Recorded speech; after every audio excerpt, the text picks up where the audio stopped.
You killed him, didn't you? My husband.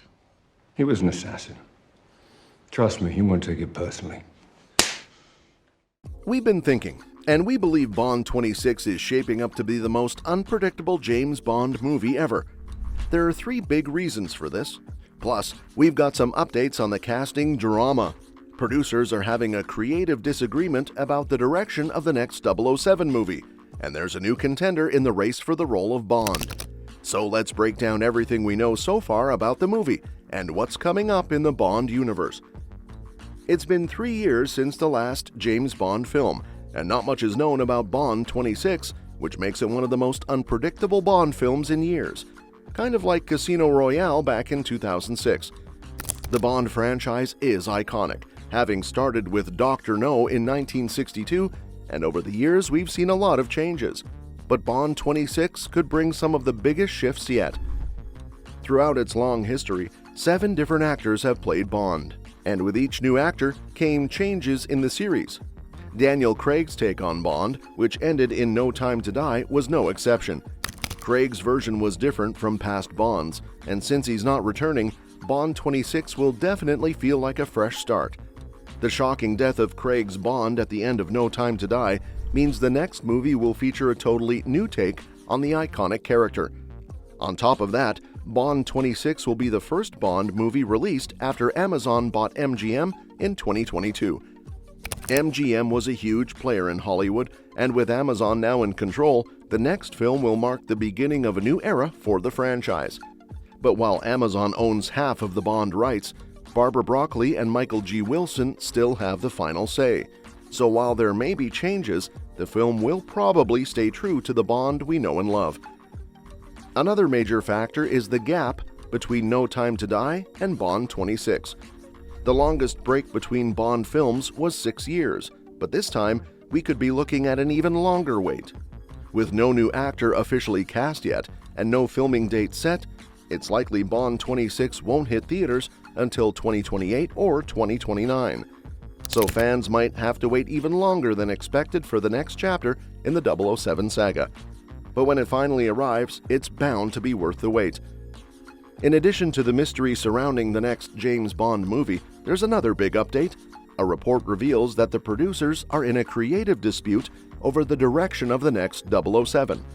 Ever since Daniel Craig's final film, No Time to Die, in 2021, there's been an ongoing search for a new Bond, but it's been over 3 years with little clarity on who will be cast, despite rumors like Aaron Taylor Johnson being the frontrunner.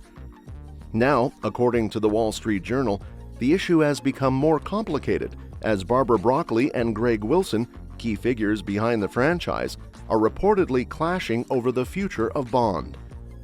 Wilson has been more open to diversifying the role, considering casting a person of color, a gay actor, or even a woman as the next Bond. Broccoli, while not opposed to a non-white or gay actor, insists that Bond should remain a British man. They're also at odds about the next Bond villain, with some pushing for a billionaire autocrat villain, but Broccoli feels that territory has already been covered in films like Tomorrow Never Dies, The World Is Not Enough, and Casino Royale.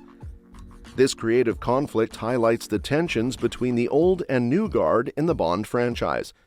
Barbara Broccoli has been deeply involved in Bond films since her teenage years, and along with her stepbrother Michael Wilson, they helped guide the franchise through successful eras, from Pierce Brosnan's debut to Daniel Craig's 5-film run.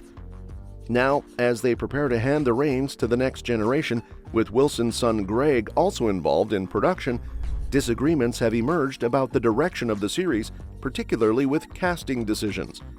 In the end, while there's some debate, Broccoli has a lot of influence over the Bond films, and it's likely that the next 007 will still be a British man, though there may be room for more diversity within that. As for the villain, fresh ideas are needed to keep things interesting, and how the producers resolve these creative differences will shape the future of the iconic franchise. On the flip side, Paul Mescal wasn't really on anyone's radar as a potential James Bond, but things have changed thanks to Gladiator 2. Before this, Mescal was mostly known for indie films, but now he's stepping into the spotlight as Lucius in Ridley Scott's epic sequel. The movie is packed with intense action scenes, and Mescal's physical performance stands out. Plus, landing a lead role in a major blockbuster like Gladiator 2 has definitely boosted his chances of being considered for Bond.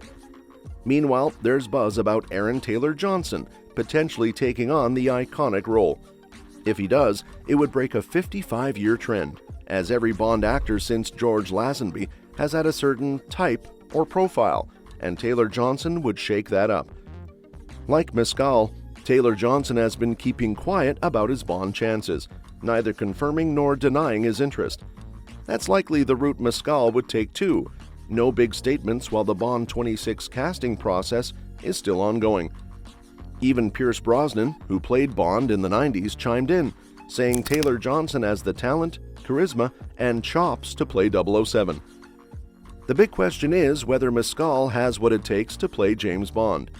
While Gladiator 2 has been getting mostly positive reviews, his character Lucius hasn't exactly been a standout.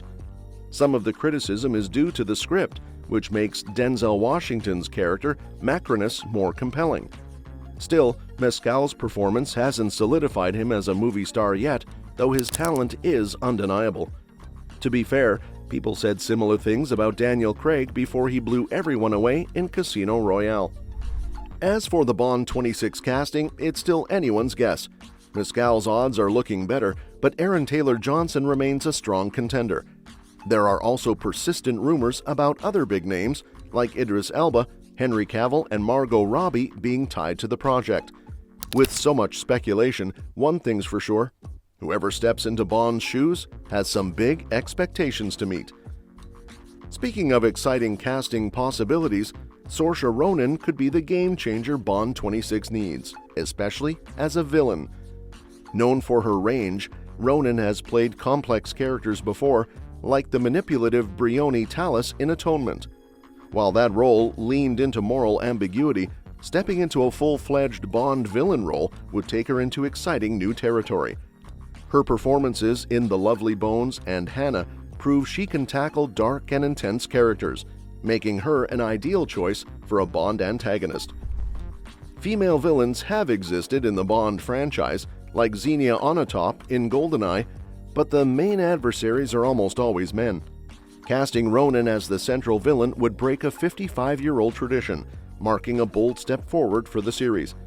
It's time for a female villain to take center stage, and Ronan's ability to bring depth and unpredictability to her roles could redefine what it means to be a Bond villain. She has the talent to either lean into classic villain tropes or completely flip them on their head, creating something unforgettable. What makes this idea even more exciting is the possibility of Ronan sharing the screen with her real-life husband, Jack Lowden, who's a contender for the next James Bond. Lowden's impressive versatility in films like Dunkirk and Fighting with My Family makes him a strong candidate to play 007. Watching the couple face off in Bond 26 could add a compelling new layer to the franchise, delivering both chemistry and conflict. Together, Ronan and Lowden could bring fresh energy to Bond 26, revitalizing the series with a modern twist. Their pairing would not only challenge tradition, but also offer a bold, dynamic take on the iconic hero-villain rivalry that could redefine the future of James Bond films. And that's that for today's video. Thanks for watching, and we'll see you in the next one. Your suggestions for future videos are always welcome in the comments below.